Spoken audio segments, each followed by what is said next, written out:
Morning. प्यारे बच्चों, class 9th में SST में हम आज नया लेसन शुरू करने जा रहे हैं जो यूरोप में समाजवाद एवं रूसी क्रांति के नाम से जाना जाता है। तो यानी यूरोप में समाजवाद की स्थापना कैसे हुई और रूस में क्रांति कैसे हुई, किस तरह हुई, क्या कारण थे, राजनीतिक कारण, आर्थिक कारण, सामाजिक कारण, वो सभी हम इस लेसन के अंतर्गत जानेंगे।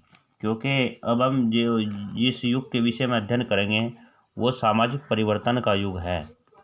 तो पाठ में क्या क्या है? सामाजिक परिवर्तन का युग है, रूसी क्रांति है, पेट्रोग्राद में फरवरी क्रांति, फरवरी की जो क्रांति हुई थी पेट्रोग्राद में, उसके विषय में जानेंगे। अक्टूबर के बाद क्या बदला, रूसी क्रांति और सोवियत संघ का वैश्विक प्रभाव, यानी पूरे संसार पर रूसी क्रांति और सोवियत संघ का क्या प्रभाव पड़ा।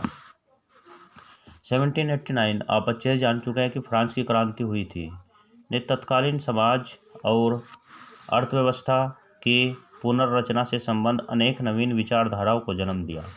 सामंती यानी अनेकों विचारधाराएं इसमें अर्थव्यवस्था को लेकर और पुनर्रचना को लेकर इसमें पनपी। और सामंती व्यवस्था और चर्च के आधिपत्य को समाप्त कर इसने स्वतंत्रता और समानता की भावना पर बल दिया। जैसे कि पहले सामंतों का युग था, पादरियों का युग था, चर्च का साम्राज्य था, पादरियों का साम्राज्य था, तो वो सब का सब समाप्त कर दिया गया और सभी को स्वतंत्रता मिले और सभी लोग समान हो, तो इस भावना पर बल दिया गया। फ्रांसीसी क्रांति ने सामाजिक संरचना के क्षेत्र में आमूल परिवर्तन की संभावना का सूत्रपात कर दिया था और फ्रांसीसी क्रांति ने ही सामाजिक संरचना यानी समाजवाद किस प्रकार होता है इसमें अत्यधिक परिवर्तन किए। यूरोप और एशिया सहित दुनिया के बहुत सारे हिस्सों में व्यक्तिगत अधिकारों के स्वरूप और सामाजिक सत्ता पर किसका नियंत्रण हो, इस पर चर्चा छिड़ गई। भारत में भी राजा राम मोहन राय और डेरोजियो ने फ्रांसीसी क्रांति के महत्व का उल्लेख किया। जो डेरोजियो थे और यहाँ राजा राम मोहन राय थे, उन्होंने फ्रांसीसी क्रांति का उल्लेख किया। इनके अतिरिक्त और भी बहुत सारे लोग क्रांति पश्चात यूरोप की स्थितियों के बारे में चल रही बहस में सम्मिलित हो गए। उपनिवेशों में घटी अनेक घटनाओं ने इन विचारों को एक नया रूप प्रदान करने में योगदान दिया। जो उपनिवेश थे, यानी उपनिवेश से तात्पर्य है, जैसे आपको पहले बतला था कि जैसे अंग्रेजों ने हमारे देश को गुलाम किया हुआ है, तो यहाँ उन्होंने जगह जगह अपने उपनिवेश बनाए थे, जैसे छोटे छोटे साम्राज्य के तौर पर अपने उपनिवेश उन्होंने बना लिए थे और उसी तरीके से उन्होंने अपना कब्जा किए हुए था।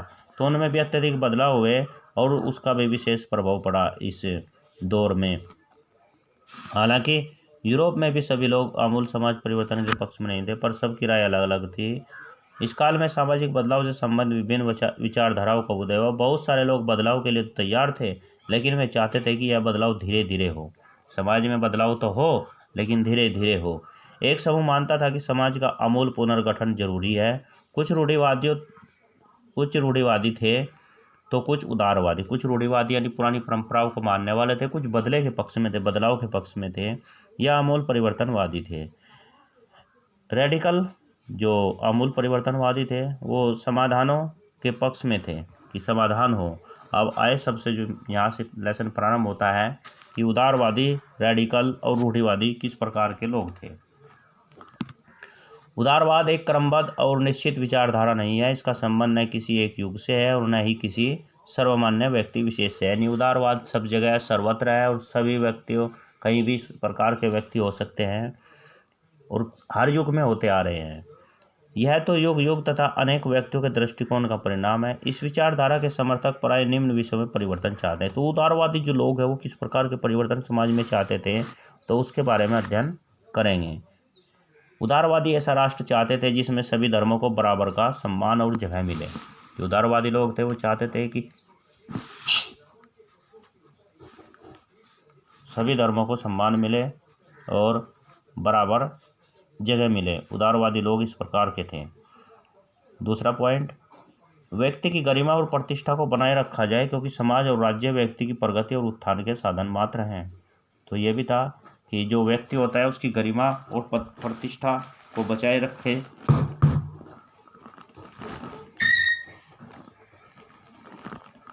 नेक्स्ट है, प्रत्येक व्यक्ति को इच्छानुसार व्यवसाय करने तथा संपत्ति अर्जित करने का अधिकार होना चाहिए। यानी देश में प्रत्येक व्यक्ति है वो अपनी संपत्ति भी जोड़ सकता है और अपनी मर्जी से कुछ भी व्यवसाय, कुछ भी रोजगार चुन सकता है। राज्य को आवश्यक कर ही लगाने चाहिए, और जो टैक्स लगाती है सरकार उनको जो ज़रूरी होते हैं वही लगाना चाहिए। अनाप शनाप टैक्स, ऐसे टैक्स नहीं होने चाहिए जिन टैक्सों का जनता पर अत्यधिक भार हो। अभी जैसे देख ले, जो पेट्रोल डीजल है इस पर इतना भारी टैक्स हमारी सरकार ने लगा हुआ है कि ये अत्यधिक भार देश पर पड़ रहा है, और इसकी वजह से खुद ब खुद महंगाई बढ़ती जा रही है। 30, 35, 40 रुपये लीटर की जगह और ये 80 से भी ऊपर मिल रहा है। नागरिकों को कानून के द्वारा आवश्यक स्वतंत्रता प्रदान की जानी चाहिए, जिससे स्वेच्छाचारी शासन का अंत हो सके तथा व्यक्ति का विशेष तीव्र गति से संभव हो सके। जो व्यक्ति है उसका विकास जो है तेजी से हो सके, और कानून में भी उसको आज़ादी मिलनी चाहिए। इसके अनुसार व्यक्तियों को प्राचीन रूढ़िवादी एवं परंपराओं का दास नहीं बनना चाहिए। जो पहले से जो मान्यताएं चल रही है, जो आडंबर दिखावा चल रहा है, उसी को लेकर आगे नहीं बढ़ना है। प्रगति एवं विकास के लिए यदि परंपराओं का विरोध करना पड़े तो भी करना चाहिए। सबसे ज़रूरी है प्रगति, विकास। तो इस तरीके से आप इस लेसन को जो है प्यारे बच्चों, मेरी बात ध्यान से सुने, कम से कम 5 दफ़े पढ़ लेना है पूरे लेसन को। और जब आप लेसन 5 दफ़े पढ़ दोगे तो आपकी समझ में बहुत कुछ इसके विषय में आ जाएगा। हम भी इसके जो इम्पोर्टेंट पॉइंट है वो क्लियर करते चलेंगे। और इसके बाद जो है आप लोग, मैं इसीलिए आपको बुक से पढ़ा रहा हूँ ताकि आप घर पर भी इसको पढ़ सकें। और इसके बाद जो है आप लोग बड़े आराम से जब लेसन को पढ़ लोगे, फिर क्वेश्चन करेंगे हम इसके, तो हम इसके जल्दी क्वेश्चन करने जा रहे हैं। इसलिए आप आज बैठकर बड़े आराम से कम 5 दफ़े लेसन को पढ़ लें। Thank you.